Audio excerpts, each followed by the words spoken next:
வணக்கம் நண்பர்களே. மெட்ராஸ் உயர்நீதிமன்றம் நீதித்துறை ஆட்சேர்ப்பு பிரிவு பணியாளர் தேர்விற்கான இலவச மாதிரி தேர்வுகள் தொடர்ந்து பார்த்துக்கிட்டு இருக்கோம்.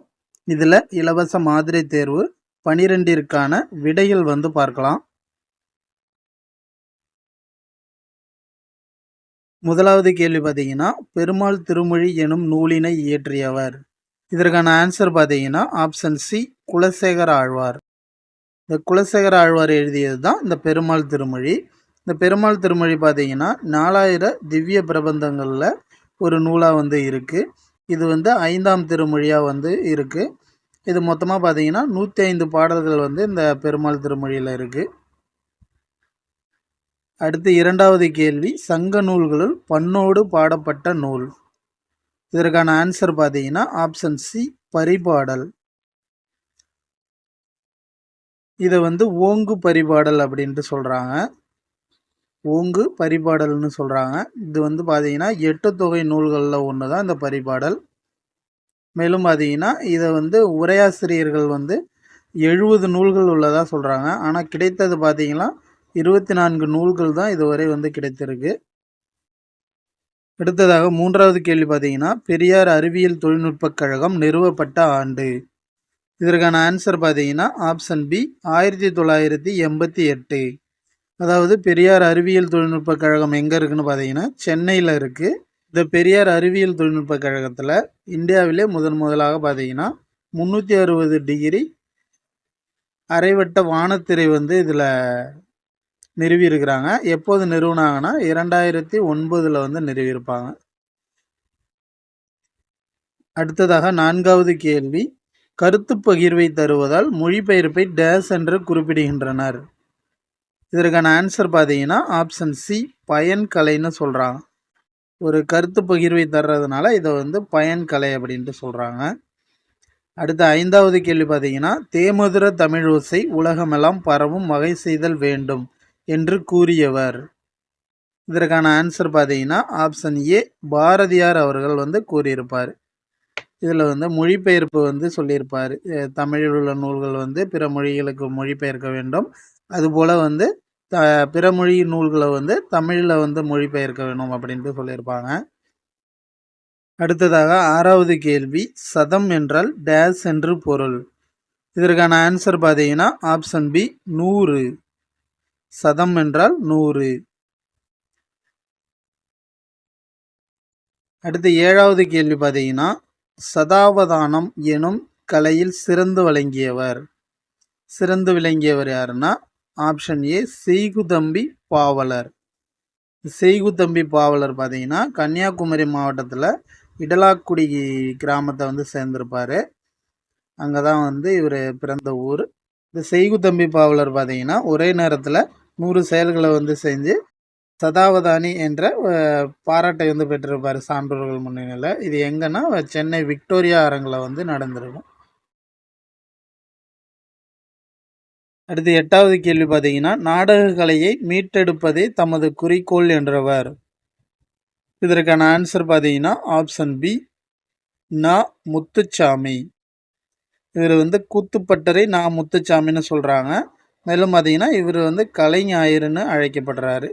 கலை ஞாயிறு. அடுத்ததாக 9வது கேள்வி பார்த்தீங்கன்னா, வயலும் வயல் சார்ந்த இடமும் டேஸ் ஆகும். இதற்கான ஆன்சர் ஆப்ஷன் சி, மருதம். குறிஞ்சி பார்த்தீங்கன்னா மலையும் மலை சார்ந்த இடமும், முல்லை காடும் காடு சார்ந்த இடமும், நெய்தல் பார்த்தீங்கன்னா கடலும் கடல் சார்ந்த இடமும், பாலை மணலும் மணல் சார்ந்த இடமும், அதாவது சுரமும் சுரம் சார்ந்த இடமும்னு சொல்லுவாங்க. 10வது கேள்வி, விசாரணை கமிஷன் எனும் புதினத்திற்கு சாகித்ய அகாடமி விருது பெற்றவர். இதற்கான ஆன்சர் பார்த்தீங்கன்னா ஆப்ஷன் பி, சா. கந்தசாமி அவர்கள். இந்த சா. கந்தசாமி பார்த்தீங்கன்னா மயிலாடுதுறை மாவட்டத்தில் பிறந்திருப்பார். இவருடைய சாயாவனம் என்ற புதினம் புகழ்பெற்ற புதினமாக இருக்குது. மேலும் பார்த்தீங்கன்னா இவர் பாய்ச்சல் எனும் கதையை எழுதியிருப்பார். 11வது கேள்வி, கம்பர் ராமனது வரலாற்றை தமிழில் வழங்கி டேஸ் என பெயரிட்டார். இதற்கான ஆன்சர் பார்த்தீங்கன்னா ஆப்ஷன் பி, ராமாவதாரம். இதை தான் கம்பராமாயணம்னு சொல்கிறாங்க. இந்த கம்பராமாயணம் பார்த்தீங்கன்னா வடமொழியில் வால்மீகி எழுதிய ராமாயணத்தை தழுவி வந்து எழுதப்பட்டிருக்கும். அடுத்து 12வது கேள்வி பார்த்தீங்கன்னா கம்பராமாயணத்தில் உள்ள காண்டங்களின் எண்ணிக்கை. இதற்கான ஆன்சர் பார்த்தீங்கன்னா ஆப்ஷன் டி 6 காண்டங்கள் வந்து இந்த கம்பராமாயணத்தில் இருக்குது. என்னென்னா பாலகாண்டம், அடுத்து அயோத்தியா காண்டம், அடுத்து ஆரண்ய காண்டம், அடுத்து கிட்கிந்தா காண்டம், அடுத்து சுந்தர காண்டம், அடுத்து யுத்த காண்டம். ஆக மொத்தம் வந்து 6 காண்டங்கள் வந்து கம்பராமாயணத்தில் இருக்குது. அடுத்து 13வது கேள்வி கம்பரை ஆதரித்த வள்ளல் யார்? இதற்கான ஆன்சர் பார்த்தீங்கன்னா ஆப்ஷன் டி சடையப்ப வள்ளல். இந்த அதியமான் பார்த்தீங்கன்னா ஔவையாரை வந்து ஆதரித்த வள்ளல் தான் இந்த ஔவையார். சீதக்காதி பார்த்தீங்கன்னா உமறு புலவரை வந்து ஆதரித்திருப்பார். அடுத்து வரபதி ஆட்கொண்டான்ங்கிறது யாருன்னா இந்த வில்லிபுத்தூராரை வந்து இவர் தான் ஆதரித்திருப்பார். அடுத்து 14வது கேள்வி பார்த்தீங்கன்னா சிற்றிலக்கியங்களின் வகைகள் டேஸ். இதற்கான ஆன்சர் பார்த்தீங்கன்னா ஆப்ஷன் டி 96 வகைகள் வந்து இருக்குது. சிற்றிலக்கியங்களில் 96 வகை சிற்றிலக்கியங்கள் வந்து இருக்குது. அடுத்ததாக 15வது கேள்வி பிள்ளைத்தமிழ் பருவங்களில் இருபாலருக்கும் பொதுவான பருவங்கள். இதற்கான ஆன்சர் பார்த்தீங்கன்னா ஆப்ஷன் சி 7 பருவங்கள். அதாவது 7 பருவங்கள் வந்து ஆண் பெண் இருவருக்குமே வந்து சமமாக இருக்கும். கடைசி 3 பருவங்கள் தான் வந்து வெவ்வேறாக வந்து இருக்கும். இதே வந்து ஆண்களுக்கு பார்த்தீங்கன்னா சிற்றில், சிறுபறை, சிறுதேர்னு வரும். அதே பெண்களுக்கு பார்த்தீங்கன்னா கழங்கு, அம்மானை, ஊசல். மொத்தமாக பார்த்தீங்கன்னா பிள்ளைத்தமிழ் பருவங்கள் வந்து 10. அதில் இருபாலருக்கும் பொதுவானவை வந்து 7. கடைசி 3 வந்து வெவ்வேறாக வந்து இருக்கும். இதில் மொத்தமாக 10 பருவங்கள் என்னென்னு பார்த்தீங்கன்னா காப்பு, செங்கீரை, தாள், சப்பானி, முத்தம், வருகை, அம்புலி, சிற்றில், சிறுபறை, சிறுதேர்னு ஆண்களுக்கு வரும். பெண்களுக்கு கழங்கு, அம்மானை, ஊசல்னு வரும். அடுத்ததாக 16வது கேள்வி கீழ்கண்டவற்றுள் இடையில் அணிவது எது? இதற்கான ஆன்சர் பார்த்தீங்கன்னா ஆப்ஷன் பி அரைஞான் கயிறு. அரைஞான், அதாவது அரைஞான் கயிறு வந்து நம்ம இடையில் அணிவோம். சிலம்பு பார்த்தீங்கன்னா காலில் அணிவது, சுட்டி வந்து நெற்றியில் அணிவது, கிண்கிணி பார்த்தீங்கன்னா அதுவும் காலில் அணிவது தான். அடுத்து 17வது கேள்வி பண்டி என்பதன் பொருளை தருக. இதற்கான ஆன்சர் பார்த்தீங்கன்னா ஆப்ஷன் ஏ வயிறு. பண்டி என்பது வயிறை குறிக்கும். அடுத்து 18வது கேள்வி பார்த்தீங்கன்னா ரிவல்யூஷன் என்ற ஆங்கில சொல்லிற்கு நிகரான தமிழ் சொல்லை தருக. இதற்கான ஆன்சர் பார்த்தீங்கன்னா ஆப்ஷன் பி புரட்சி. ரெவல்யூஷன்னா புரட்சி.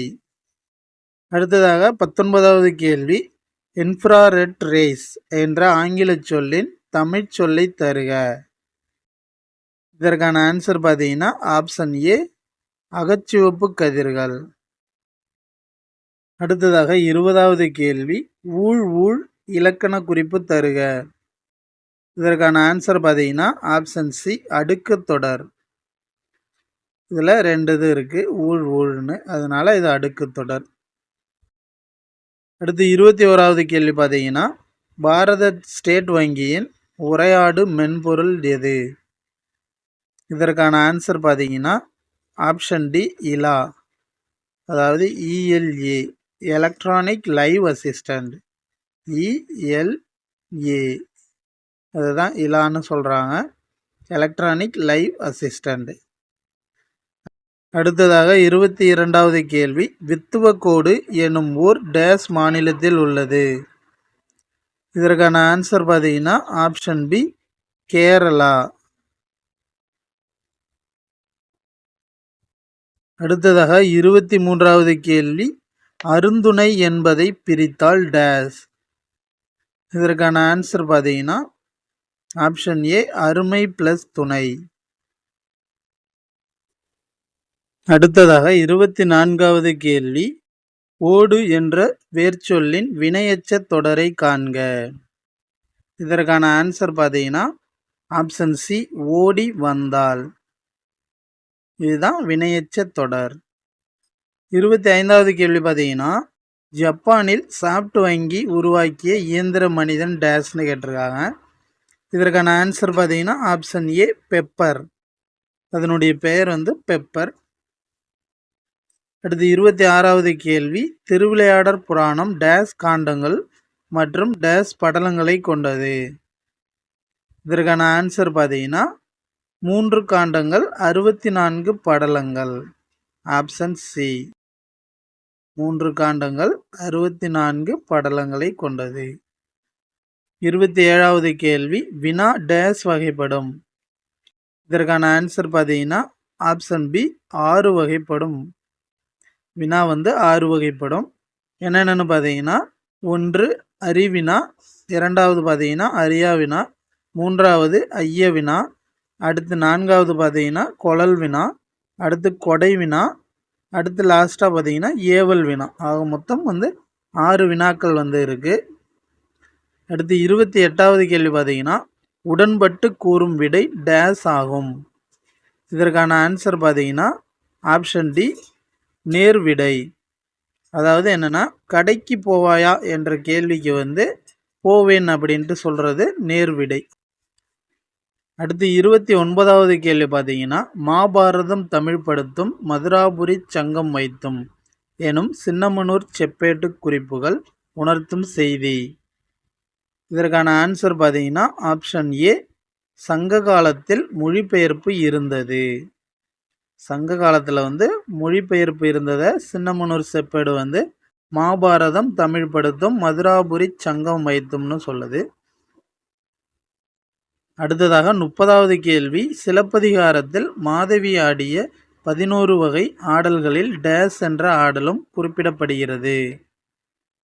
இதற்கான ஆன்சர் பார்த்தீங்கன்னா ஆப்ஷன் பி, குடக்கூத்து.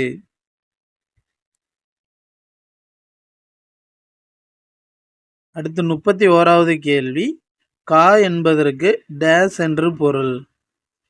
இதற்கான ஆன்சர் பார்த்தீங்கன்னா ஆப்ஷன் சி, பாரம் தாங்கும் கோல்.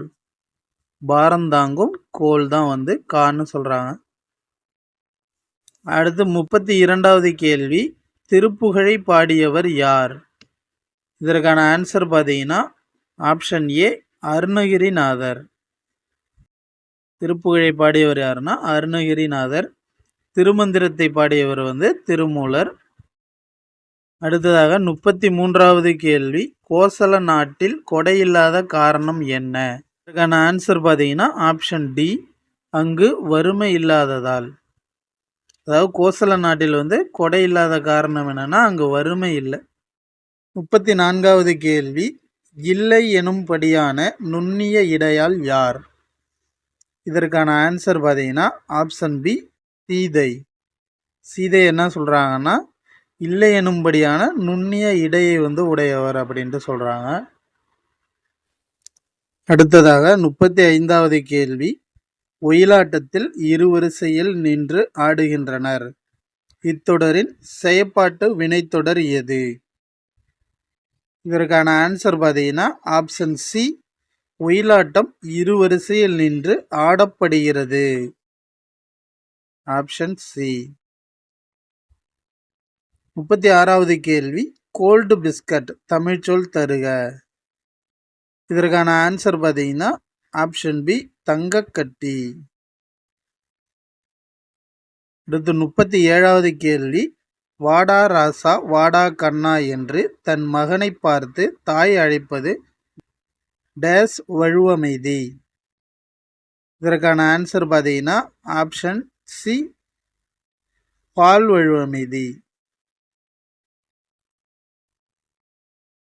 ஏன்னு பார்த்தீங்கன்னா இதில் மகளை வந்து பையனா நினச்சி கூப்பிட்றாங்க. வாடா ராசா வாடா கண்ணாங்கிறது ஆண்பால் கூறியது. அது வந்து பெண்பாலுக்கு குறிப்பிடுறதுனால இது பால் வழுவமைதியாக இருக்குது.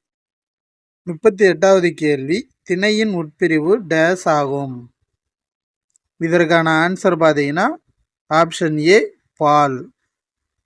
திணையின் உட்பிரிவு வந்து பால். அடுத்ததாக 39வது கேள்வி, இலக்கண முறையுடன் பிழையின்றி பேசுவதும் எழுதுவதும் டேஸ். இதற்கான ஆன்சர் பார்த்தீங்கன்னா ஆப்ஷன் பி வழாநிலை. அடுத்ததாக 40வது கேள்வி, உரிமை என பொதுவாக அழைக்கப்படுவது. இதற்கான ஆன்சர் பார்த்தீங்கன்னா ஆப்ஷன் பி தேவதுந்துபி.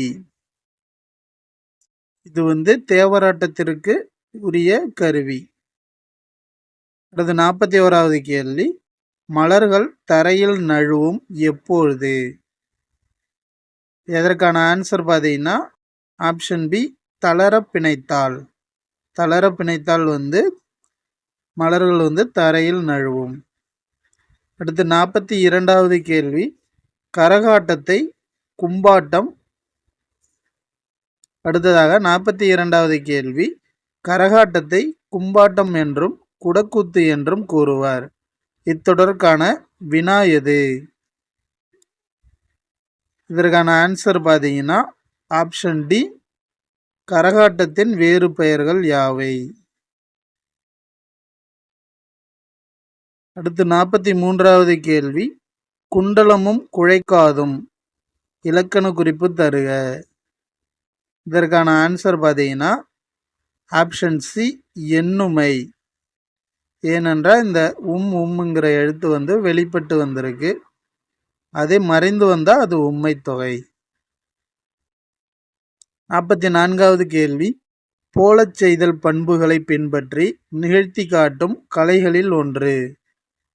இதற்கான ஆன்சர் பார்த்தீங்கன்னா ஆப்ஷன் பி குதிரையாட்டம். குதிரையை போல வந்து நடனம் ஆடுவாங்க. அடுத்ததாக 45வது கேள்வி, கேள்வியினான் இலக்கண குறிப்பு தருக. இதற்கான ஆன்சர் பார்த்தீங்கன்னா ஆப்ஷன் டி வினையால் அணையும் பெயர். அடுத்ததாக 46வது கேள்வி, கருந்துளை என்ற சொல்லையும் கோட்பாட்டையும் முதலில் குறிப்பிட்டவர். இதற்கான ஆன்சர் பார்த்தீங்கன்னா ஆப்ஷன் பி ஜான் வீலர். அடுத்ததாக 47வது கேள்வி, அண்டப்பகுதியின் உண்டப்பிறக்கம் என்ற அடிகள் இடம்பெற்ற நூல் டேஸ். இதற்கான ஆன்சர் பார்த்தீங்கன்னா ஆப்ஷன் சி திருவாசகம். அடுத்ததாக 48வது கேள்வி, வங்க மொழியில் கீதாஞ்சலி எனும் கவிதை தொகுப்பை எழுதியவர். இதற்கான ஆன்சர் பார்த்தீங்கன்னா ஆப்ஷன் சி ரவீந்திரநாத் தாகூர். இந்த நூலை வந்து அவர் ஆங்கிலத்தில் மொழிபெயர்த்திருப்பார். அதன் பிறகுதான் அவருக்கு நோபல் பரிசு வந்து வழங்கப்பட்டிருக்கும். அடுத்ததாக 49வது கேள்வி, பொறுத்துக. டெலிகிராப் தொலைவரி, டெலிவிஷன் தொலைக்காட்சி, டெலிஃபோன் தொலைபேசி, டெலஸ்கோப் தொலைநோக்கி. இதற்கான ஆன்சர் பார்த்தீங்கன்னா 2, 1, 4, 3 ஆப்ஷன் சி.